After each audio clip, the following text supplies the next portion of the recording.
This story is titled, My Parents Gave Everything to My Golden Sibling Then Demanded I Fund Their Retirement. I Refused and Cut Ties. Hi everyone. Before we dive in, a quick favor. If you enjoy content like this, please hit the subscribe button. It's free, supports the channel, and make sure you never miss out on amazing video. Alright, let's get started. Okay, so here's some backstory to kick things off. Growing up, I always knew my brother Alex was the favorite. You know how some families try to pretend they treat their kids equally, even if it's obvious they don't? Mine didn't even bother hiding it. Alex was their golden boy from day one. He could do no wrong, even when he clearly did everything wrong. For some context, Alex is 2 years younger than me. I'm 34 now, so he's 32. But it's like he's never aged past 16. He's the kind of guy who peaked in high school, or at least he would have if he'd actually graduated. He dropped out halfway through junior year because he didn't like being told what to do. That was always his excuse for everything. Jobs, school, relationships. It didn't matter. If someone had any kind of authority over him, he was out. Meanwhile, I did everything right. I studied hard, got good grades, and worked part-time during high school to save up for college. My parents owned a small landscaping business, a decent little setup with a handful of employees. It wasn't glamorous, but it kept the lights on and food on the table. They'd make me help out during the summer, trimming hedges, mowing lawns, and lugging equipment around. I hated it, but I did it because I knew it was temporary. I had bigger plans. Alex, on the other hand, he'd disappear halfway through the day, saying he didn't feel like working, or that it was too hot outside. My parents would just shrug it off. He's still figuring things out, they'd say. Figuring things out? He wasn't even trying. After high school, things only got worse. While I was working 2 part-time jobs and taking night classes to get my degree, Alex was bouncing between temp gigs and living at home rent-free. He'd get hired at some retail job or delivery service, and within weeks he'd quit or get fired because he didn't like being bossed around. It got to the point where my parents stopped asking what happened when he came home unemployed again. They'd just sigh and say, he'll find something that works for him eventually. Of course, eventually never came. By the time I graduated college and started working as a financial analyst, Alex was still lounging at home, borrowing money from our parents to start his own business or invest in a great opportunity. Nothing ever came of those investments. I wish I could say I was surprised by how much they coddled him, but it had been this way since we were kids. If I got a B on a test, they'd lecture me about not trying hard enough. If Alex failed a class, they'd blame the teacher for not understanding his learning style. If I wanted new clothes, I had to save up for them. If Alex wanted new sneakers, my parents would hand over their credit card like it was nothing. It was like we were living in 2 completely different households. Still, I tried to keep the peace. I'd go over for family dinners, listen to my mom gush about how smart Alex was, despite all evidence to the contrary, and nod along to my dad's stories about how Alex was so close to landing a big opportunity. It was frustrating, but I didn't want to be the guy who constantly stirred the pot. I figured as long as they weren't dragging me into it, I could just let them live in their little bubble. But even then, there were cracks. Like the time I overheard my mom telling a family friend that I didn't need as much attention because I was self-sufficient. Or the time my dad flat out said that Alex had more potential than me because he was creative. Creative? The guy couldn't even stick to a basic budget. But whatever. I let it go because honestly, what was the point? By the time I hit my late 20s, I'd started to distance myself from them. I wasn't cutting them off or anything. I just had my own life. I'd bought a modest little house, built up some savings, and was starting to feel like all my hard work was finally paying off. Meanwhile, Alex was still living at home, mooching off our parents and complaining about how hard life was. The crazy part? My parents were fine with it. They even defended it. He's just taking some time to find his path, my mom would say. Not everyone figures it out right away. Sure, Mom. He's been figuring it out for over a decade now. But again, I kept my mouth shut. It wasn't worth the fight. Looking back, I think a part of me always knew where this was heading. My parents' favoritism wasn't just about emotional support. I just didn't realize how far they'd take it until last year. That's when everything came crashing down. To give you some backstory, family dinners with my parents were something I endured, not something I looked forward to. Growing up, I'd learned that skipping one wasn't worth the guilt trip that followed. So, once every couple of weeks, I'd head over to their place, make small talk, eat whatever my mom made, and remind myself that this was just part of being a good son. Dinners followed the same routine every time. My mom would call me earlier in the day to remind me to come, even though I'd never actually forgotten. I'd show up, greet my dad, who was usually sitting in his recliner watching sports or or some old action movie, and then chat with my mom while she finished cooking. Alex was almost always already there, sitting at the table or on the couch, scrolling through his phone like he had absolutely nothing better to do. Which, to be fair, he probably didn't. The food was always solid. My mom was a great cook, but it didn't make up for the awkward conversation. Most of the time, they'd start off harmless enough. My dad would complain about traffic or the weather, and my mom would give me updates about random people I barely remembered from childhood. But no matter where the conversation started, it always found its way back to Alex. Alex has been so busy with the business, my mom would say, like she was trying to convince herself as much as me. Yeah, he's been coming up with some great ideas, my dad would add, nodding like they were talking about some kind of entrepreneurial genius. I'd just sit there, chewing my food and pretending to be interested. I knew better than to argue. No matter how much evidence there was to the contrary, my parents were fully committed to the idea that Alex was turning things around. Once, I made the mistake of asking for specifics. What kind of ideas? I asked, genuinely curious about what Alex could possibly be contributing. Well, my mom started, glancing at Alex, who was suddenly way too interested in his plate. He's been talking about expanding into commercial contracts. You know, office parks, malls, bigger projects. Right, Alex mumbled, not looking up. That's ambitious, I said carefully. I wanted to ask how they planned to pull that off when Alex couldn't even show up to residential jobs on time, but I bit my tongue. Every once in a while, my parents would try to drag me into the conversation. You're good with numbers, Daniel, my dad said one night, out of nowhere. You should take a look at the book sometime. Maybe give Alex some pointers. Dad, I don't think that's a good idea, I replied. Why not? You could help him out. Your family. I glanced at Alex, who was still glued to his phone, and shook my head. I've got my own job to worry about. Besides, Alex seems to have it under control.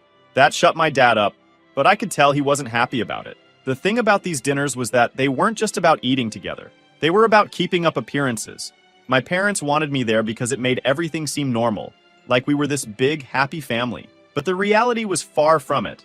Alex barely acknowledged me most of the time, and when he did, it was usually to make some snarky comment about how I thought I was better than him, because I had a degree and a steady job. My parents, of course, never called him out on it. They'd just sit there, pretending not to notice. Or worse, laugh along like he was being funny. One time I brought up something about my work, a project I'd been proud of, and Alex immediately jumped in with, "Must be nice sitting at a desk all day while other people do the real work." I stared at him, trying to decide if it was even worth responding. "Yeah, Alex," I said finally. "Sitting at a desk is exhausting. You should try it sometime." My dad cleared his throat, and my mom quickly changed the subject. "Alex has been thinking about hiring more people for the business," she said, as if that was some kind of groundbreaking news. "Really?" I asked, raising an eyebrow. "Well, not yet," Alex cut in. "It's just an idea for now." I wanted to laugh. Of course, it was just an idea. Everything with Alex was just an idea. After dinner, we'd usually sit in the living room for a bit. Alex would sprawl out on the couch, looking bored. I'd sit there, sipping my coffee, counting down the minutes until it was socially acceptable to leave. It wasn't that I hated my family. I didn't. But being there felt like stepping into a time machine. No matter how much my life had changed, nothing about that house or the people in it ever seemed to evolve. It was the same conversations, the same dynamics, the same expectation. They still saw me as the responsible one, the one who didn't need help, the one who could always figure things out on his own. And Alex? He was still the golden boy who needed all their attention and support, no matter how little he deserved it. By the time I left, I always felt drained. It was like the house sucked all the energy out of me. I'd get in my car, crank up the radio, and take a deep breath, reminding myself that I didn't have to live in that world anymore. But no matter how far I distanced myself, I knew I'd be back in a couple of weeks, sitting at that same table, listening to the same conversations, and pretending everything was fine. So, it was supposed to be just another Sunday dinner. I didn't expect much. Same bland conversations, same forced family bonding. I figured I'd show up, eat my mom's lasagna, endure an hour or two of Alex's smirking and my dad's grumbling about the state of the economy, and head home. Easy enough, right? But this time was different. The atmosphere felt weird from the moment I walked in. My mom was unusually fidgety, and my dad was sitting at the table instead of his usual spot in the recliner.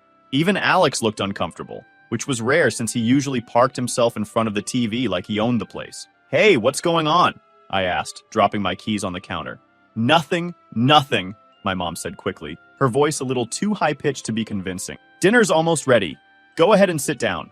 I frowned but did as she said, taking my usual seat at the table. My dad cleared his throat and glanced at my mom, who gave him a little nod. Alex, sitting across from me, was suddenly very interested in his phone. All right, my dad said, his tone more serious than usual. We've got something to talk about.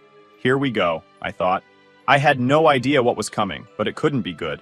My dad didn't do serious talks unless he was about to complain about something or deliver bad news. We've been thinking a lot about the future, he continued, his hands clasped on the table like he was about to deliver a corporate presentation. Your mom and I aren't getting any younger, and we want to make sure everything's in order. Okay, I said slowly, glancing between them. My mom jumped in. You know, the business, the house, our savings. We've been trying to figure out the best way to transition things. Transition? That word immediately set off alarm bells in my head. They'd never talked about this kind of stuff before. At least, not with me. I figured they had some kind of vague retirement plan, but I'd never pressed them on it because, frankly, it wasn't my business. My dad nodded. We've made a decision. We're going to start stepping back from the business, and we've decided to put everything in Alex's name. I blinked. Everything? The house, the business, the savings, my mom clarified, like she was explaining it to a child. It just makes the most sense. I stared at them, waiting for them to crack a smile or say, just kidding, but they didn't. They were completely serious. Wait, I said, trying to process what I'd just heard. You're giving everything to Alex? Yes, my dad said, like it was the most logical decision in the world. Why?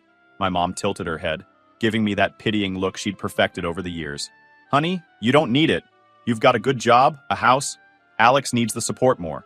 Support, I repeated, the word tasting bitter in my mouth.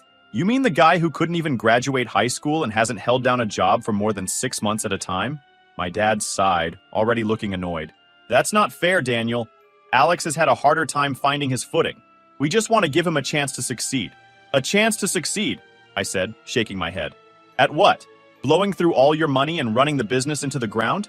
Daniel, my mom said, her tone sharp. That's enough. No, seriously, I said, my voice rising despite myself. You're giving him everything.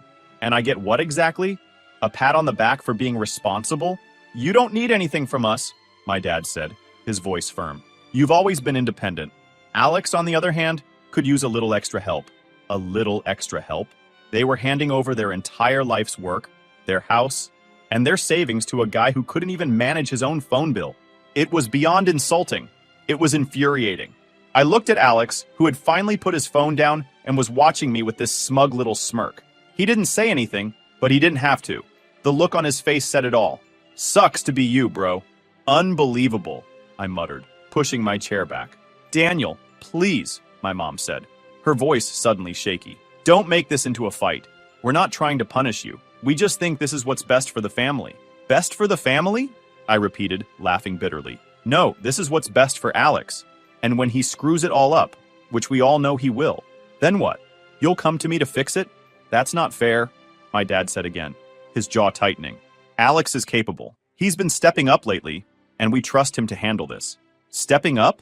I snapped. By showing up to work twice a week and scrolling through his phone the rest of the time? Yeah, sounds real responsible. Alex finally decided to speak. You're just jealous, he said, his voice dripping with fake confidence. Just because they trust me more doesn't mean you have to throw a tantrum. I laughed in disbelief. Trust you? That's a good one, Alex. Trust has nothing to do with this. They're just too blind to see you for who you really are. That's enough, my mom said, slamming her hand on the table. It wasn't often that she raised her voice, but when she did, it usually worked. Not this time. No, it's not enough, I said, standing up. You've made your choice, fine. Give everything to Alex. Daniel, please, my dad said, his tone softer now. Don't walk away like this. We're still a family. I shook my head. A family? No, Dad. A family supports each other. This question mark. This is just favoritism, plain and simple. Without another word, I grabbed my keys and left. I could hear my mom calling after me as I walked out the door, but I didn't turn back. That drive home was one of the longest of my life. My hands were shaking, and my mind was racing. Part of me couldn't believe what had just happened, but another part of me wasn't surprised at all. They'd always favored Alex. This was just the natural conclusion of years of coddling and enabling. Still, knowing it didn't make it easier to accept. By the time I got home, I'd made up my mind. I wasn't going to let them drag me into this mess. They wanted Alex to have everything? Fine. But they weren't going to use me as their safety net when it all went sideways. Not this time. After that dinner, I kept my distance. Not in a dramatic, you'll never hear from me again kind of way, but in a quiet, I need some space before I lose my mind way. I didn't block their numbers or anything, but I wasn't answering their calls either. They didn't try that hard to reach out, so I figured we were all okay with the silence. In the first few weeks, it was almost peaceful. No forced small talk, no sitting through another round of Alex is so great stories. I had my evenings back to myself and my weekends free of the emotional drain that came with visiting them. But that peace came with a side of frustration. I kept asking myself the same questions. How could they not see how unfair this is? Do they really think Alex is capable of running a business? What's going to happen when it all falls apart? I wanted to let it go, but the anger just sat there, simmering beneath the surface. It wasn't just about the business or the house or even the money. It was about the principle. They'd spent my whole life treating Alex like he was the center of the universe, and now they'd taken it to the extreme. They didn't just play favorites. They handed him their entire legacy on a silver platter and didn't even pretend to include me in the decision. A few weeks later, I got an unexpected update on the situation. I was grabbing coffee with an old friend from high school, Mike, who still lived in the area. We were catching up when he brought up my parents' business. "Hey, how's the landscaping company doing?" he asked, stirring his coffee. "I heard Alex is running it now." "Yeah," I said, trying to keep my tone neutral. "They handed everything over to him." Mike raised an eyebrow. "That's interesting. I ran into Tony the other day. You remember Tony, right? He's been working for your parents forever." "Yeah, I know Tony," I said. "What did he say?" Mike leaned in a little, like he was about to share some juicy gossip. "Apparently, things aren't going great. Tony said Alex has been making some, questionable decisions. Taking on jobs they can't handle, underpaying the crew, stuff like that." I sighed. "Figures. He's never been good at thinking things through." Mike nodded. "Tony said your dad's still handling a lot of the day-to-day stuff, but it's clear Alex is in over his head." "Sounds about right," I muttered. "Man, that sucks," Mike said. "Your parents worked so hard to build that business." "Yeah," I said, feeling the frustration bubble up again. "And now they're letting Alex run it into the ground." Hearing that confirmed what I'd already suspected. Alex wasn't capable of running a business, and my parents were too blinded by their favoritism to admit it. But as much as it annoyed me, I wasn't about to step in. The business had been my parents' pride and joy for decades. They'd poured their blood, sweat, and tears into it, and now they were watching Alex fumble his way through. Part of me wanted to call them and say, "I told you so." But another part of me just felt sad. Not for them, but for the business, and all the employees who were probably scrambling to keep things afloat.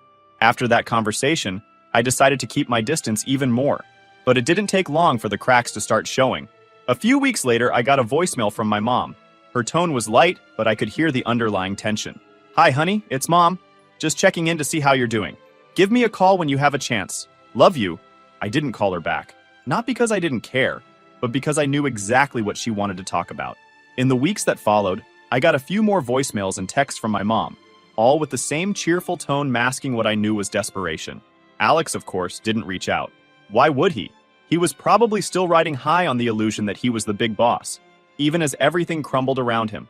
For the first time in my life, I felt completely disconnected from my family. And you know what? It wasn't as bad as I thought it would be. I didn't miss the drama. I didn't miss the constant feeling of being second best. I didn't miss the weight of their expectations pressing down on me. After weeks of ignoring their calls and texts, I thought maybe, just maybe, they'd finally gotten the hint. But my parents were persistent, especially when it came to cleaning up Alex's messes. The next escalation came when my mom sent me a long, rambling email. "Daniel," it began, "I know you're upset, but we're really struggling right now. Alex has been under so much pressure, and things just haven't worked out the way we hoped. He's trying his best, but it's a lot for him to handle. Your dad and I are doing what we can, but we're stretched thin. Can you please just talk to us? We need your advice. We need you." I wasn't the one who had put them in this position. They had chosen Alex, given him everything, without so much as a conversation with me. And now, when things were falling apart, they expected me to swoop in and save the day? That wasn't my job. A few days later, I ran into one of their former employees, Jeff, at the post office. Jeff had worked for my parents for years, but he'd left the company not long after Alex took over. "Hey, Daniel," he said, spotting me in line. "Got a second?" I nodded, bracing myself for whatever he was about to say.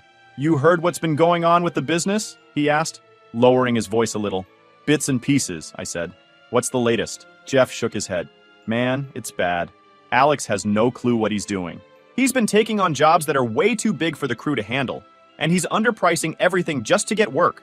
They're barely breaking even on most projects. Sounds about right, I said, keeping my tone neutral. And that's not even the worst of it, Jeff continued. He's been butting heads with everyone. Good guys too. People who've been loyal to your parents for years. A lot of them have quit. It's a skeleton crew now. Why am I not surprised? I muttered. Jeff nodded. I hate to say it, but I don't think the company's gonna last much longer if things keep going like this. Later that evening, I got another call from my mom. This time, I answered.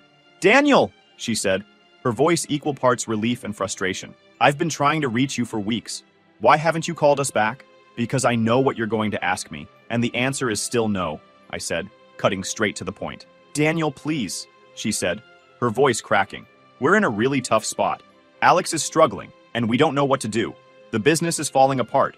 I'm sorry to hear that, I said, though my tone probably made it clear I wasn't all that sorry. You have to understand, she continued, ignoring my lack of enthusiasm. We just wanted to give Alex a chance. We thought he'd grow into the role. Well, he didn't, I said bluntly. And now you're dealing with the consequences of that decision. It's not like that. It's exactly like that, I interrupted. I'm not doing it, Mom. I'm done. She didn't say anything for a moment, and I could hear her trying to hold back tears. Finally, she said, I just wish you'd understand. We love you both, Daniel. We never meant to make you feel like you weren't important. You didn't mean to, I said, shaking my head. But you did. Over the next few weeks, I started hearing from other people, relatives, family friends, even some old neighbors. Apparently, my parents had been telling everyone who'd listen about how difficult things were and how I was refusing to help. One of my aunts called me, launching straight into a guilt trip. Daniel, what's wrong with you? She said, her tone sharp. Your parents are struggling, and you're just sitting back and letting it happen? That's not how family works. They didn't know this would happen, she continued. They were just trying to do what was best for him, and now they need you.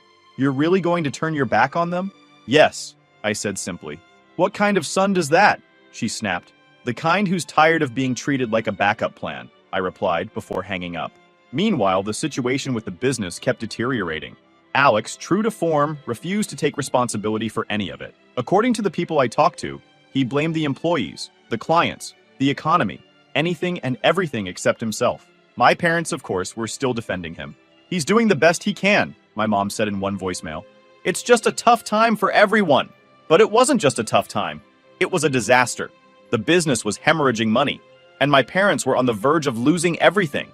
And even then, they couldn't admit they'd made a mistake. One Saturday morning, they came unannounced, just as I was settling into my usual weekend routine. A cup of coffee, a quiet house, and no immediate obligation. The knock at the door was sharp and deliberate. The kind of knock that tells you whoever's there isn't just dropping by for a friendly visit. I opened the door to find my parents standing on the porch. My dad was stiff, his expression a mix of irritation and exhaustion, while my mom was fidgeting with her purse strap, her lips pressed into a tight line. For a moment, I thought about shutting the door and pretending I wasn't home, but I knew they wouldn't leave without saying whatever they'd come to say. Can we come in? My dad asked, though it wasn't really a question. I stepped aside, letting them in. They didn't wait for an invitation to sit. My dad dropped into the armchair like he owned the place, and my mom perched on the edge of the couch, her hands still gripping her purse like a lifeline. There was an awkward silence as I stood there, leaning against the wall, waiting for them to get to the point. I didn't have to wait long. We need to talk, my dad said, his voice firm and heavy with disappointment. Frankly, Daniel, we're disappointed in you. I blinked, caught off guard by the bluntness. Disappointed? Yes, he said. We've been reaching out to you for weeks, trying to get you to see reason, and you've ignored us. You're turning your back on your family, and that's not how we raised you. My mom nodded along, her expression mournful. We expected better from you, Daniel. You've always been the dependable one, the one we could count on. But now, when we need you the most, you're just refusing to help. I felt a wave of disbelief wash over me. They weren't here to apologize or even to discuss things rationally. They were here to guilt me into submission. We thought we raised a better man than this, my dad continued, his tone growing sharper. After everything we've done for you, after all the sacrifices we've made, this is how you repay us? By ignoring our calls and leaving us to deal with this mess alone? They went on, listing every supposed sacrifice they'd ever made for me, every time they'd been there for me. My mom brought up how they'd paid for my childhood activities, supported me through tough times, and given me a roof over my head. My dad talked about the long hours he worked to provide for the family, how he'd hoped I'd step up when the time came. And now, my mom added, her voice trembling. "You're not just turning your back on Alex. You're turning your back on us. We're getting older, Daniel. We can't keep working forever. We thought you'd understand that you'd help take care of us when the time came. But instead, you're leaving us with nothing." That was it. That was the real reason they were here. They weren't just upset that I wasn't helping Alex. They were upset that I wasn't stepping in to take care of them too. They'd assumed I'd be their retirement plan, their safety net, the one who would shoulder their burdens when they couldn't anymore. I let them talk. I didn't argue, didn't defend myself, didn't say a word. I just stood there, arms crossed, listening as they laid all their expectations at my feet, as if it were my fault that things hadn't gone the way they'd planned. When they finally ran out of steam, my dad leaned back in the chair, crossing his arms. "You've made it pretty clear where you stand," he said, his tone cold. "And it's disappointing, to say the least." My mom sniffled, dabbing at her eyes with a tissue she'd pulled from her purse. "We don't deserve this, Daniel." I took a deep breath, letting their words settle in the air between us. And then, slowly, I began to speak. "You're right," I said. "You don't deserve this. You don't deserve to be let into my house nor my life again. You deserve to deal with the consequences of your own actions, just like everyone else. You decided Alex was the one who needed support, the one who deserved the business, the house, the savings. Let me tell you something. You deserve getting help from him. And now, look at you. You're coming to me to clean it up. That's not how this works." My dad opened his mouth to respond, but I held up a hand to stop him. "You don't get to stand here and tell me you're disappointed in me when you've spent my entire life treating me like I don't exist. You don't get to guilt me into helping you after ignoring me for years, after making it clear that Alex was the one who mattered. You made your choices, and now you get to live with them." My mom started crying, big, ugly sobs that filled the room. My dad's expression hardened, but I could see the defeat in his eyes. They'd come here to shame me, to guilt me into stepping up, and it ended up with me shaming them. For a moment, no one said anything. Finally, my dad let out a long sigh and stood up. "You're right," he said quietly, his shoulders slumping. "We made mistakes. We thought we were doing the right thing, but we messed up. We should have handled things differently. We should have treated you better."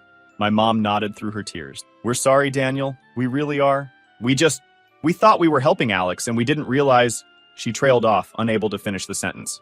I didn't say anything. What was there to say? Their apologies didn't change anything. They couldn't undo years of favoritism or erase the hurt they'd caused. "We want to make it up to you," my dad said, his voice heavy with regret. "We don't know how, but we want to try." I shook my head. "Anything you do would be too little. It's too late for that," I said. They left a few minutes later, defeated and apologetic. My mom kept looking back at me as they walked out the door, like she was hoping I'd change my mind. But I didn't. I wasn't interested in rebuilding a relationship under these circumstances. I needed more than words. I needed time and space to process everything, and they needed to focus on fixing the problems they created. As for Alex, word on the street is that he's still blaming everyone else for his failures. Apparently, he's been telling people my parents sabotaged him by not giving him enough support, which is hilarious considering they handed him everything. Classic Alex.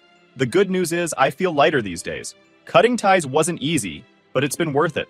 I've started focusing on myself for the first time in years, traveling, picking up new hobbies, and just living my life without their baggage weighing me down. To anyone out there dealing with a similar situation, it's okay to walk away. It's okay to choose yourself. Sometimes the only way to move forward is to let go. Thanks for reading. I'll keep you updated if anything changes, but for now, I'm focusing on me, and it feels good.